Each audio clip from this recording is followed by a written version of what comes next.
Yeah, first try. All right, let's go. Hey, you, and welcome. My name is Mike, and, well, you probably already guessed. It's a Keith episode. You need your own, like, theme song, I think. I guess, some kind of music, perhaps a honka honka. Ooh, that's good. That's good. I'll edit it in post. Right, Mike, nice. remember to edit that in post. All right, that's Keith's theme song. So, Keith, you're once again joining us on the That Chapter podcast. How do you feel? How does it feel to be on the That Chapter podcast? Good, man. 2 times. Yeah, 2 times now. Yeah.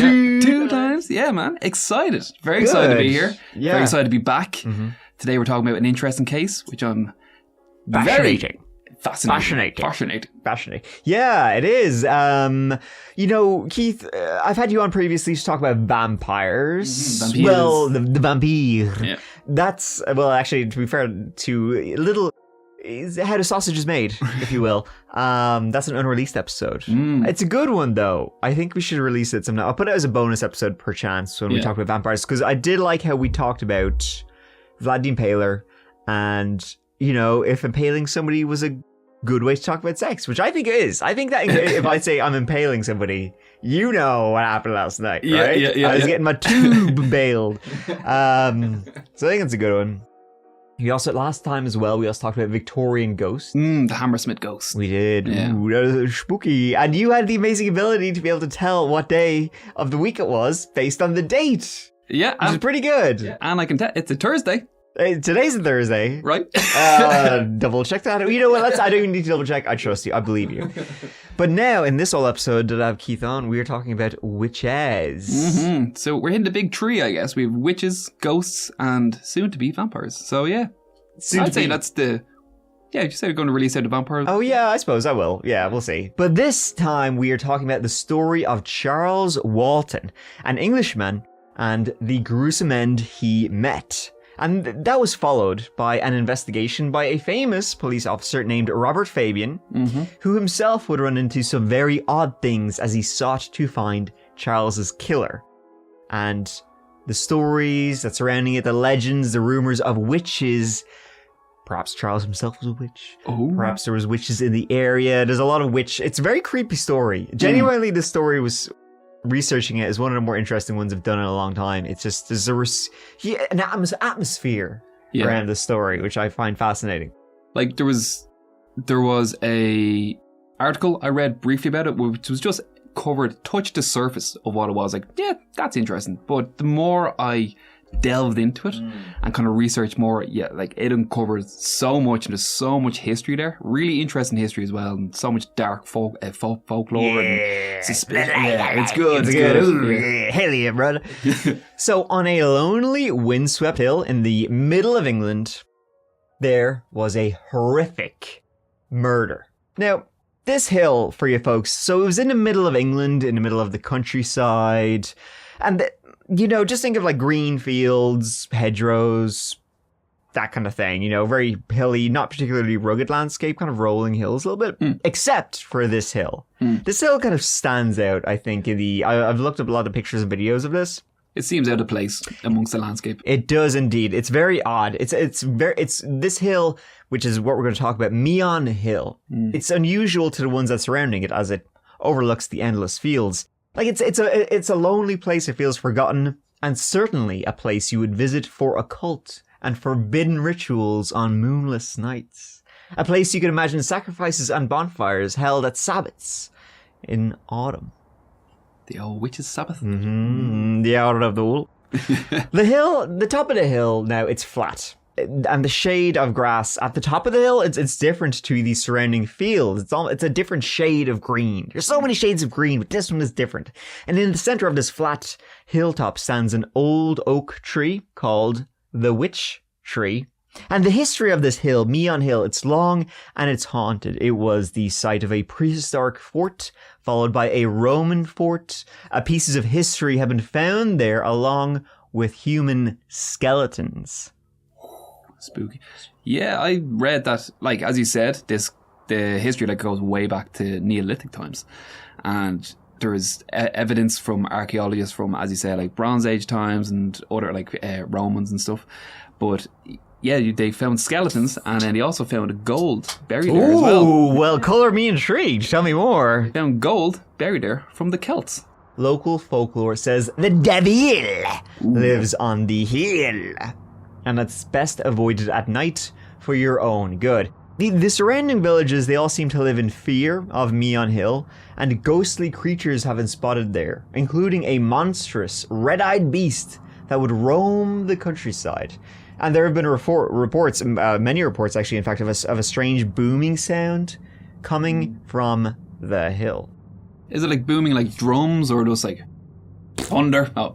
Yeah, that's got those kind of booms. Nice. Jokes. Yeah, I thought that was pretty good. That's pretty good. So one story about Meon Hill, it goes a little something like this. Exactly like this. In the late 1880s, a young farm worker working on the nearby fields that surround Meon Hill, he saw a large black dog with red eyes staring at him from the hill. Then he saw it again the next night, and the next. He saw this big black dog 9 nights in a row, and on the final night, beside the dog, stood a headless woman. That young farmhand's name was Charles Walton, and it is his story we will focus on today. Have I scared you? Am I doing a good job of scaring you? Terrified. You look like you are shaking right now. I see tears in your eyes and you are shaking. I am crying. Okay. A man that keeps seeing a dog, that is scary. So the one story we want to focus on for this episode is the story of Charles Walton. Early on the morning of February 14th, 1945, a much older Charles Walton was setting off for another day on the rig. This was during the war years. Keith, are you familiar with the war years? I've heard of it. Really? Okay. I don't believe you. It's in there at the back of my head somewhere. Yeah, somewhere. All right. I'll give you that. Okay. And Charles, 75 years old at the time, was a farmhand who would help out, whatever needed doing as the young men were away fighting the Germans or whatever. Charles, he was a lifelong resident of the area of Meon Hill, working on farms, and now as he was getting on in years, he would walk with a stick. He had rheumatism, arthritis, but he still did what he could, and he lived in a small rented cottage with his niece, Edith, who had lived with him since her mother passed when Edith was 3 years old. Charles, he had been married at the time, but now he was a widower. His wife passed away in 1927. Now, in the area, Charles, he was known... You're staring at me. You're talking. Okay, thank you. It's interesting. Thanks for looking. Thanks for noticing. Now, in the area, Charles was known to be a quiet guy. He didn't really hang out in the local pub. Didn't have many friends. He wasn't hated. He wasn't like this fucking guy. Yeah. He wasn't one of them by any means. He was a character. He was a character. I think every little town has one of those. Just someone a bit strange. And someone new comes in and is like, what's his deal? I'm like, it's just... I feel like I'm looking at one right now. Oh. But yeah, he was just a guy who liked to keep to himself, really. He wasn't gregarious. He was anti-gregarious. So, that day, Charles Walton's last day on Earth, he got up as the sun rose over the frostbitten Meon Hill, haunted Meon Hill, and he began walking on a path towards it. A path that would lead to his doom. Path to death. Charles Walton, he had with him a pitchfork and a slash hook, tools for cutting hedgerows. You know what a slash hook is? Is it like is it curved? It is indeed. It's like a machete, but a curved machete with a big long stick at the end. Right. That you would use to. Yeah, it's so manual. Like for a 74-year-old. That's 75. 75. That's manual work. Yeah, it is. It's tough work. Out trimming the hedges at that age. Yeah, exactly. Yeah. Well, I guess as he said, during the war, I'm sure there was a shortage of young men. Yeah, a shortage of young men. I guess he still needed money. I mean, this is back in the war years. He probably wasn't much of a... I mean, he was getting an old age pension, but I mean, this is like pence and shillings and that kind of shit. Like, he wasn't exactly getting much. And plus, I mean, his wife was dead. He didn't really have... I mean... It's not like there was TV back then, so kind of just faffing about. Kept him busy. Yeah, kept him busy, exactly, yeah. So he was seen walking through a church graveyard on the way to Meon Hill after 9 a.m. towards hedges owned by an Alfred Potter. This is my Snape impression, Professor Snape from the Harry Potter movies. Is that what that was? So Alfred Potter, he'd been employing Charles for a couple of months, helping him, he's paying Charles to cut down hedgerows and that kind of stuff. And Alfred Potter... He would later say that he saw Charles working on the hedges on and around Meon Hill at approximately lunchtime. Mm-hmm. Charles usually worked till 4 p.m. and then he went home for the day. Except this day. Yeah. Good reaction. Yeah. That was good. Tell me more. Yeah, indeed. Yeah, you had me hooked. Reel me in. Yeah, I got a slash hook. Edith, the niece he lived with, she arrived home at approximately 6 p.m. from her job at a printer's, and she found he wasn't at home as she expected him to be. As I said, he usually finished at around 4 p.m. and he wasn't the type to go to a pub, to the local pub or to her friend's cottage or whatever. So she became curious, and then she became worried. First, she went to a neighbor's cottage to ask if they had seen him. She went to talk to a guy named Harry. Harry hadn't seen him. And so then both Edith and Harry went to see Alfred Potter, Charles's employer. And he told them he had seen Charles that day at around lunchtime working on the hedges. The three of them then started walking towards Meon Hill as they knew where he'd been working that very day. And so, as they approached a hedge on Meon Hill, they saw something lying on the ground, with 2 sticks sticking out of it into the air. As they got closer, they saw it was a person. And closer still, it was Charles Walton. Charles had been beaten over the head with his own walking stick, and then someone had used the slash hook to cut his throat. Then, as he lay on the ground, they stabbed the pitchfork into his neck, pinning him to the ground. And in a final horrific move, they buried the slash hook into his neck also. Charles, he had defensive wounds on him, bruises and cuts on his hands. Also, his shirt had been unbuttoned, his trousers loosened, and his fly undone. According to one report, a cross had been carved into his chest. They called the police, who arrived at 7 p.m. that Valentine's Day, and a murder investigation and talk of witches began. Ooh. I know, it's pretty cool. It's fucking creepy as shit. It is. And when I was reading, I was reading up about when he was killed, and you were saying with a slash hook at the throat, like, they slashed his throat, like the wounds were so deep that they nearly severed his head off. Yeah, it's trachea. Yeah, and then the pitchfork was like through the lower half of his head, in a way that like pinned his head back as if a way to like drain the blood out of his body. Like this had all the indications of a pagan ritual. Yeah, ritualistic killing. It wasn't just like, oh, I'm just killing you. It was like horrifically done. Like somebody... This is purposely, it sounds like it was like everything that was done to... It was real pointed. Yeah, exactly. Yeah. It wasn't just like a random, I'm going to kill you with your, tool, like fucking... head trimming things. I'm going to actually make this a scene. It reminds me of like Hannibal or something. Yes. Yeah. Like there was, when I was reading up, there was Celtic druids performed similar acts with the purpose of replenishing the soil. Indeed. So the belief is that if taken out of the ground, it must be replaced by a blood sacrifice. Yeah, hell yeah. I know. Yeah, well, there you got it. You got one Charles Walton who leaked all over the hedgerows of Meon Hill, a hill that is already covered in blood, going back thousands of years. And there you got one more guy leaking into it. Just adding more.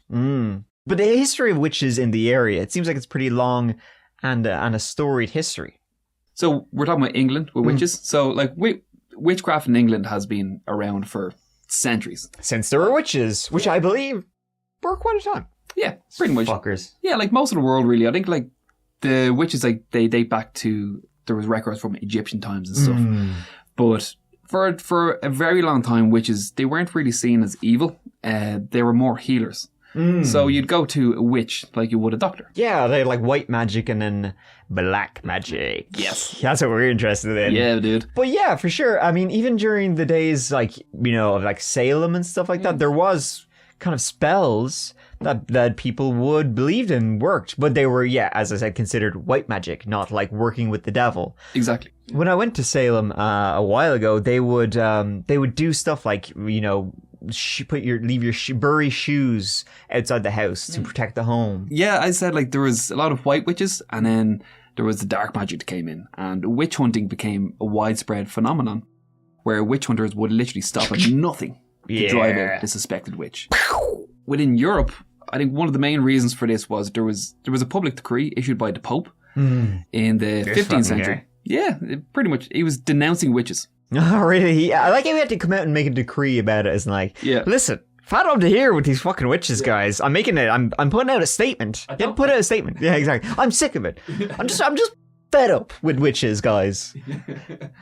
Once that decree came out, 2 years later, Henrik Kramer wrote the infamous book. Kramer, Malleus Maleficarum. Ooh. Or The Hammer of Witches. The Hammer of Witches. That sounds very, very cool. I want a t-shirt that says Maleficarum. Good, isn't it? It sounds cool as shit. Like, it sounds dark because it is dark. Yeah! This was basically a handbook on the identification and treatment of witches and explains the relationship between the devil and their witches and how to find them. So two centuries? 2 centuries. After the Malleus Maleficarum, or the Hammer of Witches, was published, it sold more than any other book apart from the Bible. Wow, it's a bestseller. Yeah. What was on the bestsellers list back then, though? It was the Bible, the Hammer of the Witches, and then... This for the was... 3 people who could read. This was 50 years. The printing press was only invented Gutenberg. 50 years. Yeah, that was only invented 50 years Goots. before the book, so it wasn't a huge... People didn't have the collection that they have today, I guess. That's true. It's interesting though. So here, tell me more about this badass book. I kind of do want a copy of it now. It's a weird read. Like I didn't read the whole thing. I read parts of it. Yeah. Like it is an old. I skimmed it. Yeah. I gave it a glass over. But so one of the first lines of The Hammer of Witches actually says, whether the belief that there are such beings as witches is so essential a part of the Catholic faith is obstinately to maintain the opposite opinion manifestly savours of heresy. So basically, at the time, you probably had 2 books on your shelf. One said that if you don't like this book, you're going to hell. And the other book was like the Bible. So, so they had it all tied up. Yeah, exactly. It's a fucking racket. Man, those fucking guys figured it out, They man. got it, man. They got it, yeah. And they're still around today. But the reason that the Malleus was so infamous is because it suggests torture to effectively obtain confessions and the death penalty as the only certain remedy against the evils of witchcraft. Mm-hmm. I agree. You can only really trust anybody's word after you've pulled their fingernails out. Pretty much, yeah. It was a pretty funny book though. Like there is, like, obviously the torture and all that is awful, but there was genuine fear that their dicks were being robbed. Oh no, my God! Yes. No, honestly, I have. Right, here's a quote directly from the book. So, witches who, in this way, sometimes collect male organs in great numbers, as many as 20 or 30 members together, and put them in a bird's nest or shut them up in a box where they move themselves like living members and eat oats and corn, as has been seen by many as a matter of common report. Dicks eating oats and corn and wiggling around like worms in a little box. Yes. That does sound horrific. Nasty. Yeah, that's nasty, yo. It's just like there's tons of other... This isn't the only quote. Like this, there's tons of other books like this sort of thing in the book. Basically, in a nutshell, this book is men saying, it's not my fault I can't get hard. There's a witch running around with a bag of dicks. I love how it's also saying many people have seen this, so you know it's true. Right, yeah. I love that little line at the end. This is not a lie. I didn't just make this up. Many people have seen it, I swear. My friend seen it when he was on holidays. You wouldn't know. Exactly. You wouldn't know him, but he's seen it. He told me. Don't worry. Yeah. Trust me. Exactly. Believe me. Many have seen it, so what more do you need to know? So the witch trials, they were most frequent in England in the first half of the 17th century. They reached their most intense phase during the English Civil War, which is around the 1640s. Okay. England at the time, it was a suspicious and God-fearing land, highly susceptible to the idea that witches were everywhere, hiding in the shadows. Which they were. Which they were. Which they were. Yeah. Ooh. Zing! Cast a spell on you. Yeah. There was a lot of paranoia that can be traced back to King James I. This fucking guy. Yeah, he became convinced that the land he ruled was beset by devilry and witchcraft. So was he was a civil war, sorry, my English Civil War history is lacking. Was he one of those kings during the Civil War or something? Yes, yeah, he was king during the Civil War. There was a lot that was going on at the time. I think just half the country probably just fucking hated him. Well, yeah, there was a civil war. They were also at war as well. With the French, no Yeah. doubt. Classic. Classic French. Yeah. And then there was plagues as well that were happening. Oh, yeah, the Black Plague. Jeez, man, they were kind of like fucked for about 100 years, couple hundred years, It really. was bad. Yeah. Yeah. And then even like the weather took a really cold turn as well. Yeah, wasn't there like a mini ice age around Mini like ice the age. 1600s? Yes, yeah. Do you know what's one funny thing now that I consider myself a bit of a history buff and reading through stuff from history. I recently did a series on the Batavia. History was so much fucking worse than you can ever imagine it was. Like, you look back at history, things were like you can't even like believe how bad the lives people led were and how horrific the conditions were. And so then you've got Civil War, regular old war, Black Plague, famine. Not for me. I'm good, thanks. Yeah, it's easy to see why they were like, there has to be something else causing all this. Exactly, yeah. The witches! The witches. And that's why when like King James, his fear of the supernatural actually led him to write a book called Demonology. Oh. Which He knew his shit. basically endorses the practice of witch hunting in a Christian society. So when you have all this happening around you, like plagues and civil war and crops failing and death and famine and You need a good old scapegoat. a scapegoat, and your king is coming out and be like, there's witches fucking everywhere. Yeah, exactly. Okay, I believe it. Yeah. Why not? Yeah, if he said it, it must be true.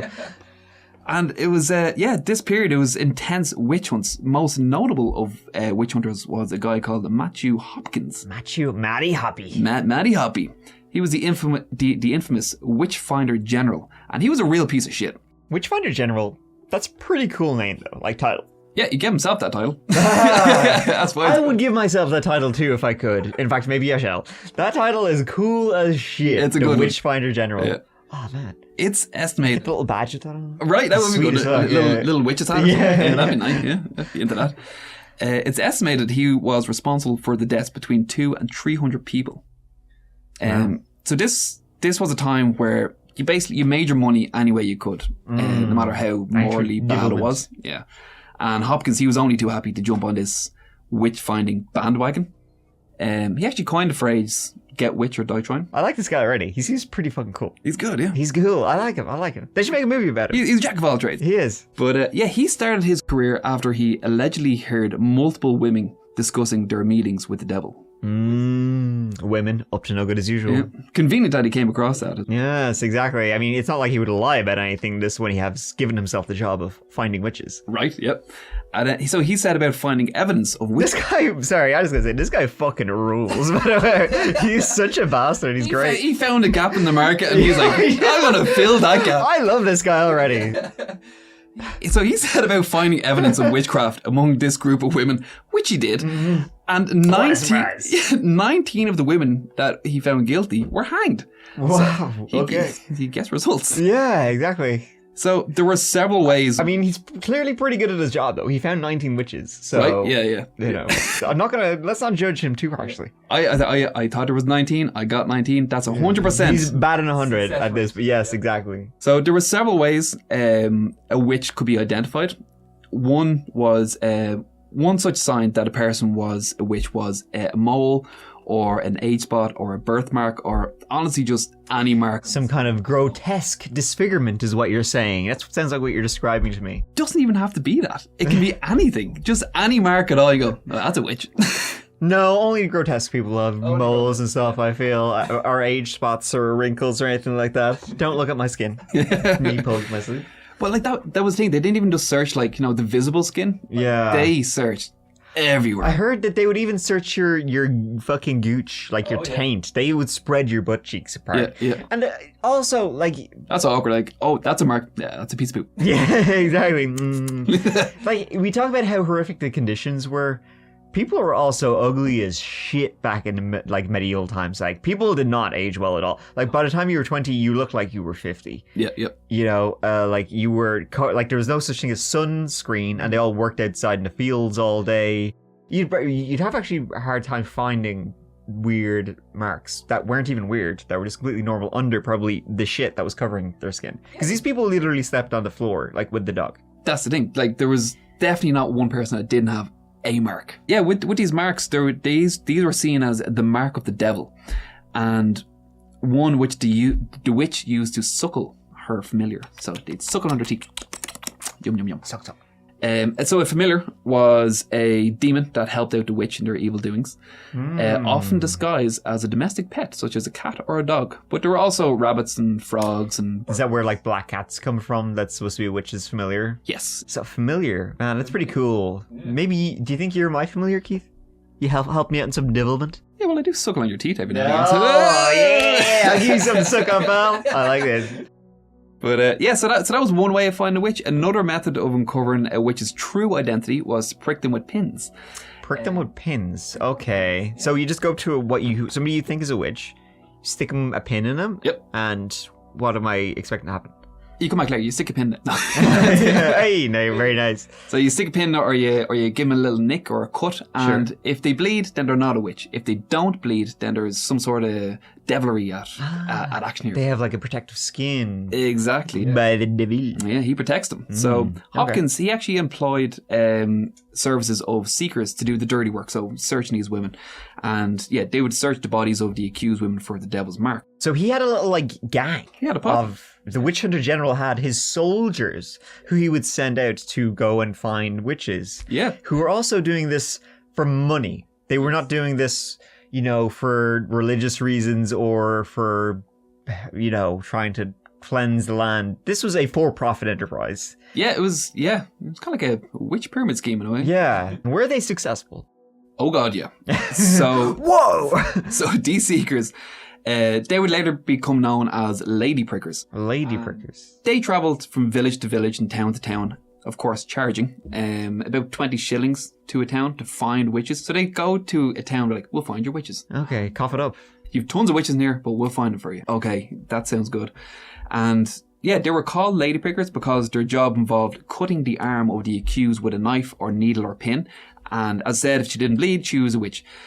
However, because there was obviously good money to be made, they used retractable pins. So once again, these accused had no hope of passing a test. So they literally had a gimmick, like a fake knife you'd buy in the joke store. Yeah. Of a pin with a spring on it, so it would push back in. You're not bleeding. Yeah, oh exactly. Oh my God, that's actually amazing. Man, they were such shitheads. And then the other form of torture that he used a lot was swimming the witch. Swimming the witch. Swimming the witch. Yeah, they tie up a woman or someone accused of a witch, and they'd basically just throw them into a lake. And if they sank, they were innocent, and they'd do their best, I guess, to fish them out, but sometimes they weren't successful. If this is like the classic witch thing. It is like, well, she was innocent. Oh, God bless her. Exactly. Well, she's going to heaven now. So. Yeah, exactly. Yeah. But if she was guilty, then she'd float on the surface, because they seen then that the water was pure, so really pure, and because the witch was so evil that the purity would reject the witch out. So that's why the witches would float on top. And that's the thing, we're talking about witches, in the 1600s. This took place in 1945. This story, getting back to our main story of Charles Walton. That's the thing, like the last person to be executed for witchcraft was in 1716. 1716, wow. In England. Yeah. Yeah, and then kind of things settled down until the murder of Charles Walton. Yeah, only 70 years ago in 1945, and last year World War II. Like this is crazy. Murdered in a very haunted place that had a lot of associations in local folklore with witches, with hauntings. Maybe Matthew Hopkins had even been in the area, sacrificed witches on top of Meon Hill. Who knows? So anyway, but let's get back to the true and hard facts that we know. Yes. Okay. Charles Walton, his body was found ritualistically murdered on a haunted hill, and taking on the case was Chief Inspector Robert Fabian of Scotland Yard. Now, I love the Robert Fabian story. This again, kind of like Matthew Hopkins, this guy's story is directly out of like a movie or a TV show. So Robert Fabian, so Scotland Yard is the headquarters of the London Metropolitan Police in London City. Yep. And this is way far away from London City, where Meon Hill is. So he was literally like an inner city copper. What mate? Like he was literally, investigating murders and stuff like that on the streets of London. And so he goes out to investigate this random homicide on a hill in the boonies, the back-ass countryside. And he comes out as like, I'm from the city. I don't believe in your superstitious bullshit. I'm here to solve the murder and catch the crook and get to the bottom of this. He's like the Sherlock. Exactly. The real life Sherlock. Yeah. Oh, yeah. Well, I'll talk about him actually a little bit more because he is such a fascinating character. But he comes out there like, from the streets, and then he comes to this place that's reportedly haunted. And at the start, he's like, this is bullshit. But then over time, he's like, actually, wait. Maybe not. Yeah. Like, it really reminds like True Detective or something like that, where he gets convinced of the paranormal and some weird shit going on over time. But yes, as you said, to speak about a little bit about him, he was a hero cop. Like, he's passed away now. He passed away in the 70s. But yeah, he was a famous cop back in the day, as you said, like a real life Sherlock Holmes. I can't really think of any kind of modern day equivalent to who Robert Fabian, like today, there's no like famous hero cop. Well, I suppose the cops are not exactly viewed in the best light. Let's not get into that. Yeah, exactly. Let's avoid that one. Yeah, exactly. Swiftly moving on. But Robert Fabian was kind of famous back in the day because he helped crack quite a few high profile cases. And then after he retired from the English police, he wrote a number of crime books. I think this was his last case as well, was it? Was it actually? Oh, I think I read it somewhere. I think this might have been his last case. Oh wow. Okay. So so after he retired, he wrote a number of crime books, which were very successful. They were all hits, and the BBC would eventually make a TV show based on his books, and the TV show was called Fabian of the Yard. It would do episodes, procedurals, but they were based on the cases he investigated. And at the end of every episode, he would be in the TV show talking to the audience about, this is, he would speak about the case the episode was based on. Yeah. So he's like a pretty legit source. Yeah. So he was the one who was investigating what happened to Charles Walton. Now, so his body was found. His head was almost chopped off. He was stabbed to shit. He had fought whoever had attacked him, but this person had overpowered him. And Charles Walton, he was 75. He was, he was getting on in years. Now, when his body was found, though, one thing that was interesting about it was his shirt was open, his pants were undone. He hadn't been like sexually assaulted or anything like that, but his pocket watch was missing. And that was something he always had with him. And searching the cottage for it, his house, they never found it. So it was thought that maybe that was the motive for the murder. Possibly. Not a strong motive, but something to go on as well. As maybe this watch was worth a lot of money. They killed him for it. Yada, yada, yada. Yeah. They would circulate that information about his pocket watch. Anybody, to pawnbrokers, anybody see somebody trying to sell it, let us know. Hey, this was during World War II, hungry years, right? It was during they had rationing and shit like that. So So Alfred Potter, whose employer at the time, he was questioned and he gave statements about where he was that day. And he said that he saw Charles at around noon that day cutting the hedge for him. And he saw that Charles had about 25 feet of hedgerow left to cut before the job was done. Now, when Alfred came across Charles's body that evening, approximately 12 foot more of hedges were cut, which Alfred said would have taken Charles about half an hour. So, it was surmised from that Charles was killed at maybe around 1 p.m., half an hour after Alfred last saw him. Hedge time. Hedge time, exactly, yes. We're calculating this in hedge time. So accurate. Yeah. And Alfred, he was initially a suspect in the murder of Charles Walton. His story and timeline, they were ever changing about where he had been that day. And when Charles's body was discovered, the police thought he was acting odd. One major thing was that Alfred told the police he had touched the murder weapons. So, if his fingerprints are found, I touched them, guys, so that's why they're there. But Harry Beasley, the neighbor of Charles Walton, who also discovered his body, the other man at the scene, he said he never saw Alfred touch the slash hook nor the pitchfork. Alfred Potter, he also tried to return to the murder scene early the following morning, but was shooed away by police who were still there, telling him to get lost. And finally, when interviewed by the police, they saw what were believed to be bloodstains on his trousers, but by the time they tried to test them, they had been thoroughly cleaned. Interestingly. But, having said that, a few things odd in his story, no doubt, but the lead detective in the case, Robert Fabian, he would go on to say that, quote, there was no real evidence to connect him with the murder itself and no reasonable motive can be found for his committing it. I don't know, man. It sounds pretty sus to me. Yeah. Well, it's hard to say. I mean, again, he didn't really have any evidence of why he would have killed a guy who was working for him. Looking into it, there was some talk of debts. Yeah. Maybe Charles owed money to Alfred, or that Alfred owed money to Charles and killed him for it. But still, nothing was ever really very strong, I feel, about it. Yeah, that's it. Like, if it was over money, like, I can't imagine going to that extreme. Yeah. To the way in which he was killed. I said, like, it was personal, but it was also really, really ritualistic. Yeah. Yeah. Unless he was, I know, in that mind, like, I seen things as well. I read stuff where, he was using the ritualistic and witch pagan aspect of it to throw detectives off. But I think, like, if you're going to kill, like, that would have to be seriously quick thinking to do that. Yeah. If it's over a dispute like that, these are going to be snap decisions. I don't think you're going to come up with something that quick, that quick, you know? It's interesting, the scene itself, because it's violent enough to be like fit of rage, you know, passion murder, but it's also like kind of clinical enough to not be that, if that makes sense. Yeah. And Robert Fabian, he later wrote down he didn't believe he did it. He kind of went back and forward on that. So other times he would say that maybe Alfred did do it, but who really knows? But anyways, Alfred was soon, you know, discharged as a suspect. And so the police, they looked into who else could have killed Charles in such a vicious way. Well, nearby happened to be an internment camp for Italian prisoners of war. Remember, this was during WW2, which is the war when the Italians were the bad guys. Yes, right. Yes, exactly. Yeah. So the prisoners there, they were questioned. And by the way, the prisoners, the Italian lads there, they had a fucking good ass time. They were only too happy to have surrendered to British soldiers and be sent back to England. They were in this internment camp, but they could wander around. Nobody kept like logs of where they were going. They could go into nearby towns. They could go to the pubs.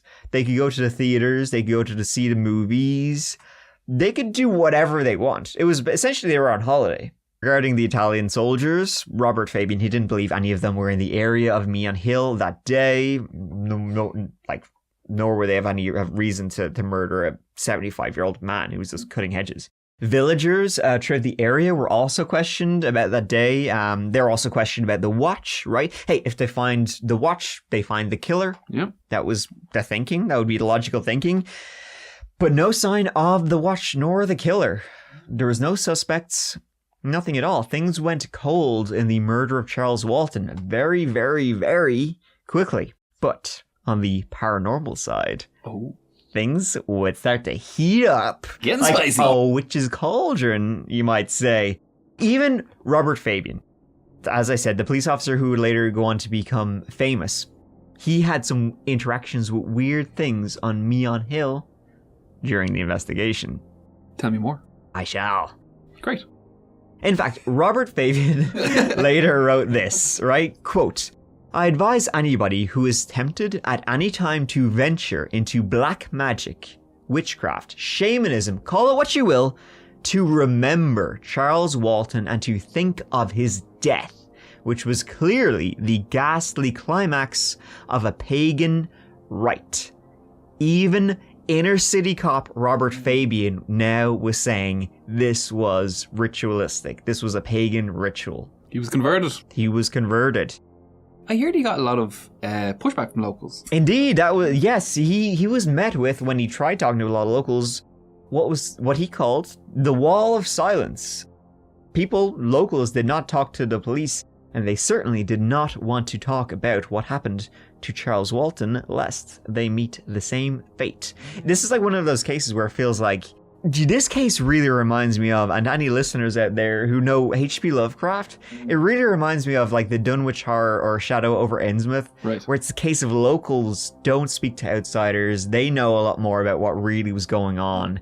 And then you have this outside cop coming into town, you know, who doesn't believe in any bullshit, but he starts hearing whispers of ghosts, of hauntings, of witches. Like there was some... It's like you could imagine like the whole town was secretly a cult or something like that. It reminds me of the Wicker Man, something like that, you know. It's funny you say that, because when I was reading through it as well, it really reminded me. Now I'm obviously not as cultured as you with H.P. Lovecraft, but it reminded me of I don't know.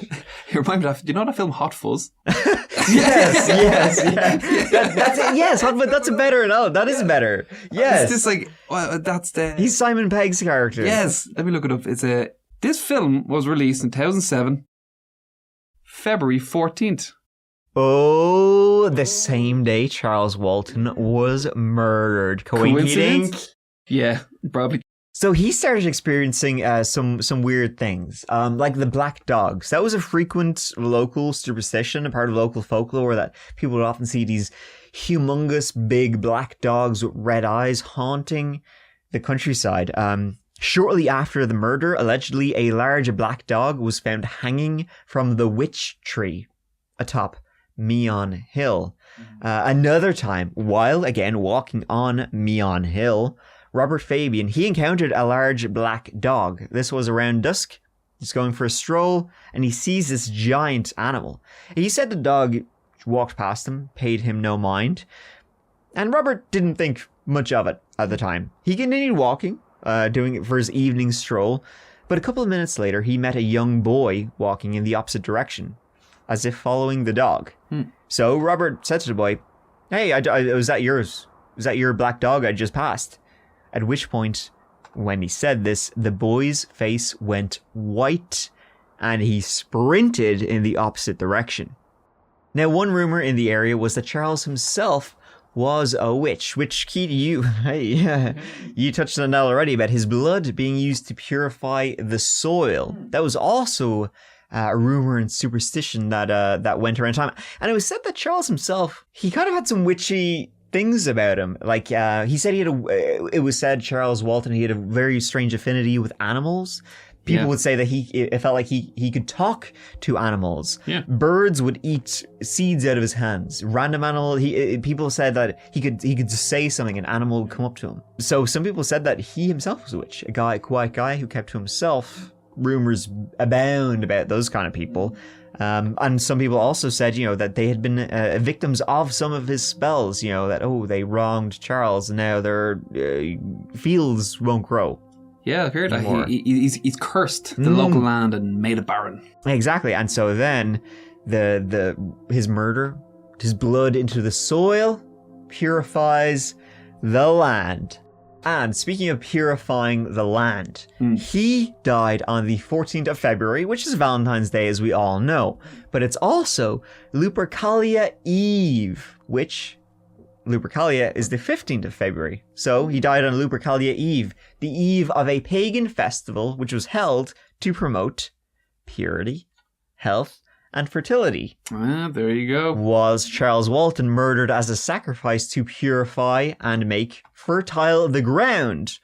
Was he murdered for health? He suffered from rheumatism. Charles Walton suffered from arthritis.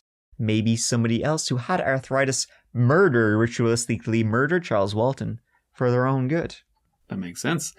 So apparently during a search of Walton's house following the murder, it was discovered that the back garden was overrun with large nutterjack toads. What's a nutterjack toad? It's a toad. It's actually I googled what it looked like, and it looks exactly what you'd expect a witch's toad to look like. Oh, it's like a stereotypical toad. Folks at home who are listening, picture a toad in your mind. That's a natterjack toad. So the rumour had it that the old man was breeding these familiar creatures for dark purposes. Oh, so potions, no doubt. Well, no, not that one, actually. It was interesting. He actually put them to work. Okay.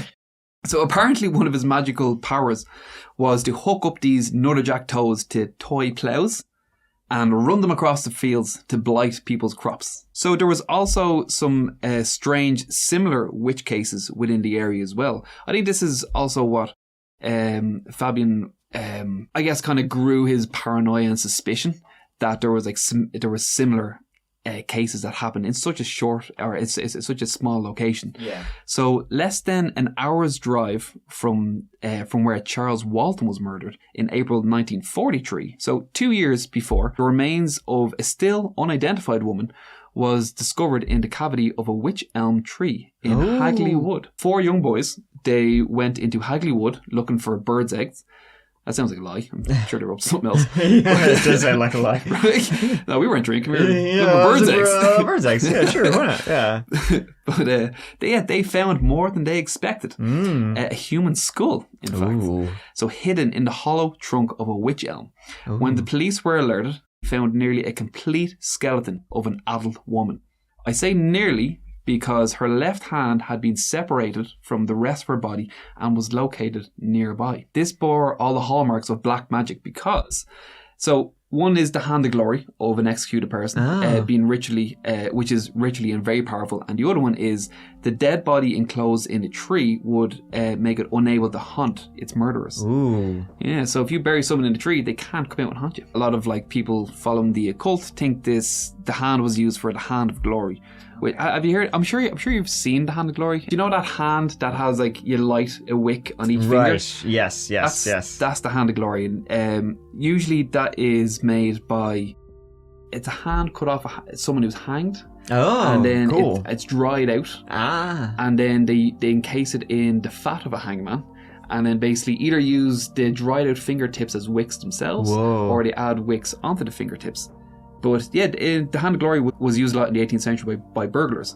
So the burglars would use it to send sleeping victims in the house into a coma from which they were unable to wake. But they still, to this day, they still don't know who put Bella in the wych elm. Ooh. So unfortunately, I like it. Yeah, police were never able to get to the root of it. Oh, very good. That's good.